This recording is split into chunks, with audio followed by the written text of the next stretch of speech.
Okay, so before I get any farther into this video, I just want to start off by saying this video isn't meant to portray me as this amazing, consistent person or this great person that always sticks to whatever he says he's gonna do.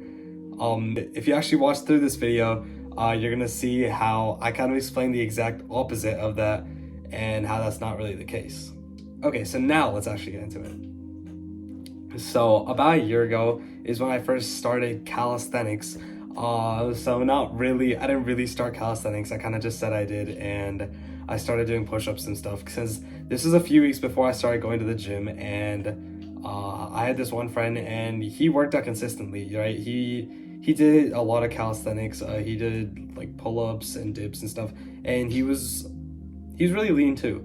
And this guy, he basically told me the gym would be useless for me since I have no strength to begin with, because I was this really skinny kid. I couldn't even do a knee push-up. More on that in other videos, but I was this really skinny kid that couldn't do anything. And what my friend basically told me was he gave me like this little workout plan, and it was like 5 push-ups, 25 squats, some amount of sit-ups, I can't remember. And I think that was it, since I couldn't do pull-ups yet and I didn't have any strength. And the funny part is when he told me to do 5 push-ups, I thought I could do them because I was doing them on the ground, but they were the worst form push-ups that you ever seen. Like, you know, whenever you like see those elementary schooler kids do those 2nd grade push-ups, that's like what they were. And when he kind of taught me how to do the right form, I kind of realized I couldn't even do a knee push-up, which you know, that kind of set me back a little bit. And because of the fact that I was this weak, you know, I tried his little schedule for his little split for maybe a week, very inconsistently. Like, I did it a day, and then maybe I did 2 days, and I didn't do it for another 2 days, and then I did it again, and it was very inconsistent. But I tried doing it, and I kind of realized that I didn't like that just because I wasn't seeing any progress at all. So then I started going to the gym after this point, and then I realized that I didn't need any of that body weight crap, since in my eyes it wasn't working at all.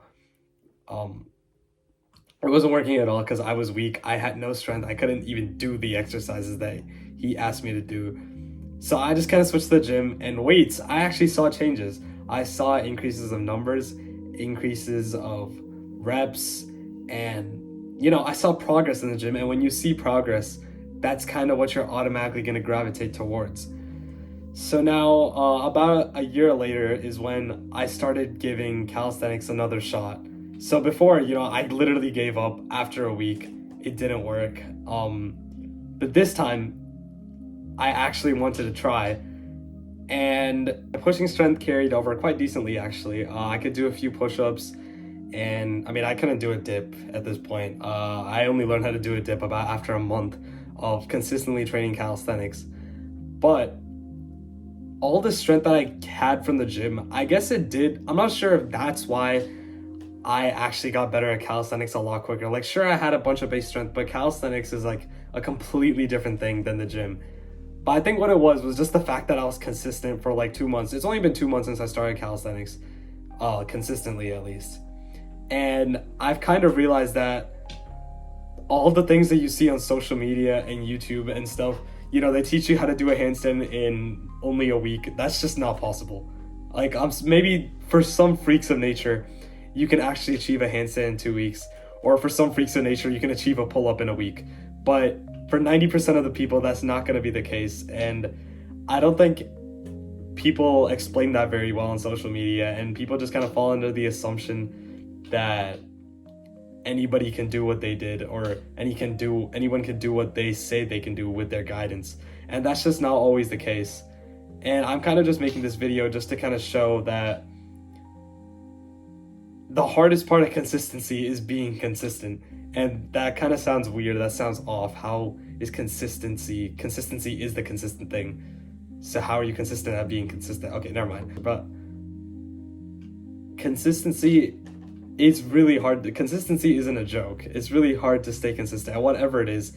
Even these YouTube videos that I'm making, at the current time I'm making them, absolutely no one's watching them. But you know, just like my calisthenics, I'm sure that if I keep on trying this, at some point it's gonna blow up.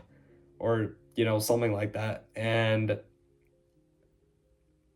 yeah, that's kind of it. I just really wanted to share how valuable it is to really be consistent at whatever it is that you're trying to be or want to become. And yeah, that's it. That's all I have for this video. If you enjoyed, please subscribe or like or both, and I'll see you next video. Have a great day.